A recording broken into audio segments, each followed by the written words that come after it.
रात के सन्नाटे में एक ट्रेन धड़धड़ाती हुई ट्रैक पर दौड़ रही थी। ये ट्रेन 130 साल पुरानी थी और इसे लोग भूतिया ट्रेन के नाम से जानते थे।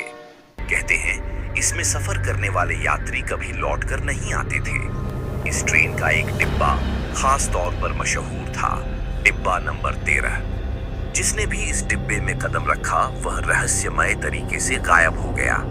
रवि, एक जिज्ञासु और निडर पत्रकार, इस ट्रेन की सच्चाई का पता लगाने के लिए तैयार हुआ। उसने भूतिया डिब्बे में सफर करने का फैसला किया। उसकी दोस्त नंदिनी ने उसे मना किया।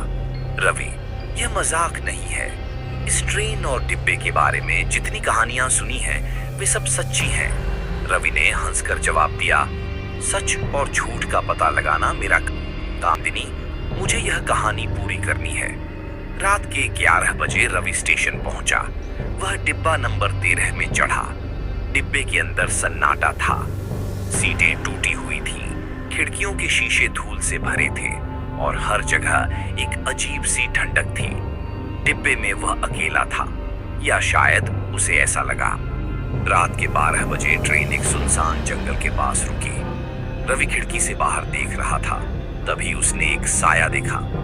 वह एक महिला का साया था। सफेद साड़ी पहने वह महिला ट्रेन की ओर बढ़ रही थी। उसकी चाल में कुछ ऐसा था जो सामान्य नहीं लग रहा था। महिला ट्रेन में चढ़ी और धीरे धीरे रवि के पास आई। तुमने इस डिब्बे में चढ़ने की हिम्मत कैसे की? उसकी आवाज में भयावह गूंज थी।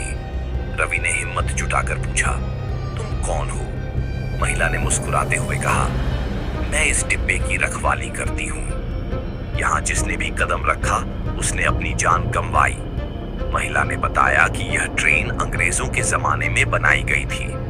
एक बार डिब्बे नंबर 13 में अंग्रेज सैनिकों ने निर्दोष ग्रामीणों को बंद कर दिया था और ट्रेन को जलाने का आदेश दिया था। तब से इन ग्रामीणों की आत्माएं इस डिब्बे में फंसी हुई थी।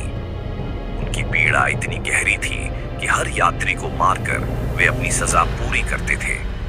रवि ने कहा, मैंने कोई अपराध नहीं किया, मुझे जाने दो। महिला ने ठंडी आंखों से उसकी ओर देखा। यहां से कोई भी जिंदा नहीं गया।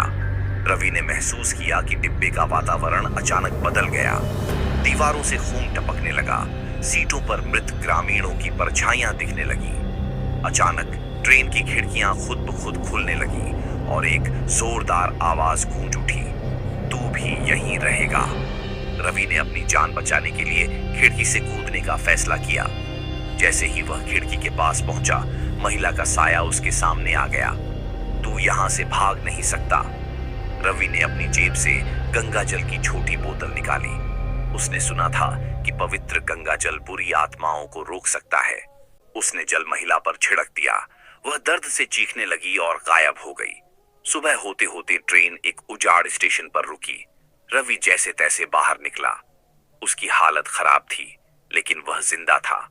उसने अपनी कहानी लिखी और इस डिब्बे को हमेशा के लिए बंद करने की सिफारिश की। आज भी डिब्बा नंबर 13 खाली पड़ा है और जो भी इसे देखता है उसकी रूह कांप उठती है। कहते हैं रवि ने तो बचकर अपनी कहानी सुना दी, लेकिन सैकड़ों आत्माएं आज भी इस डिब्बे में कैद हैं।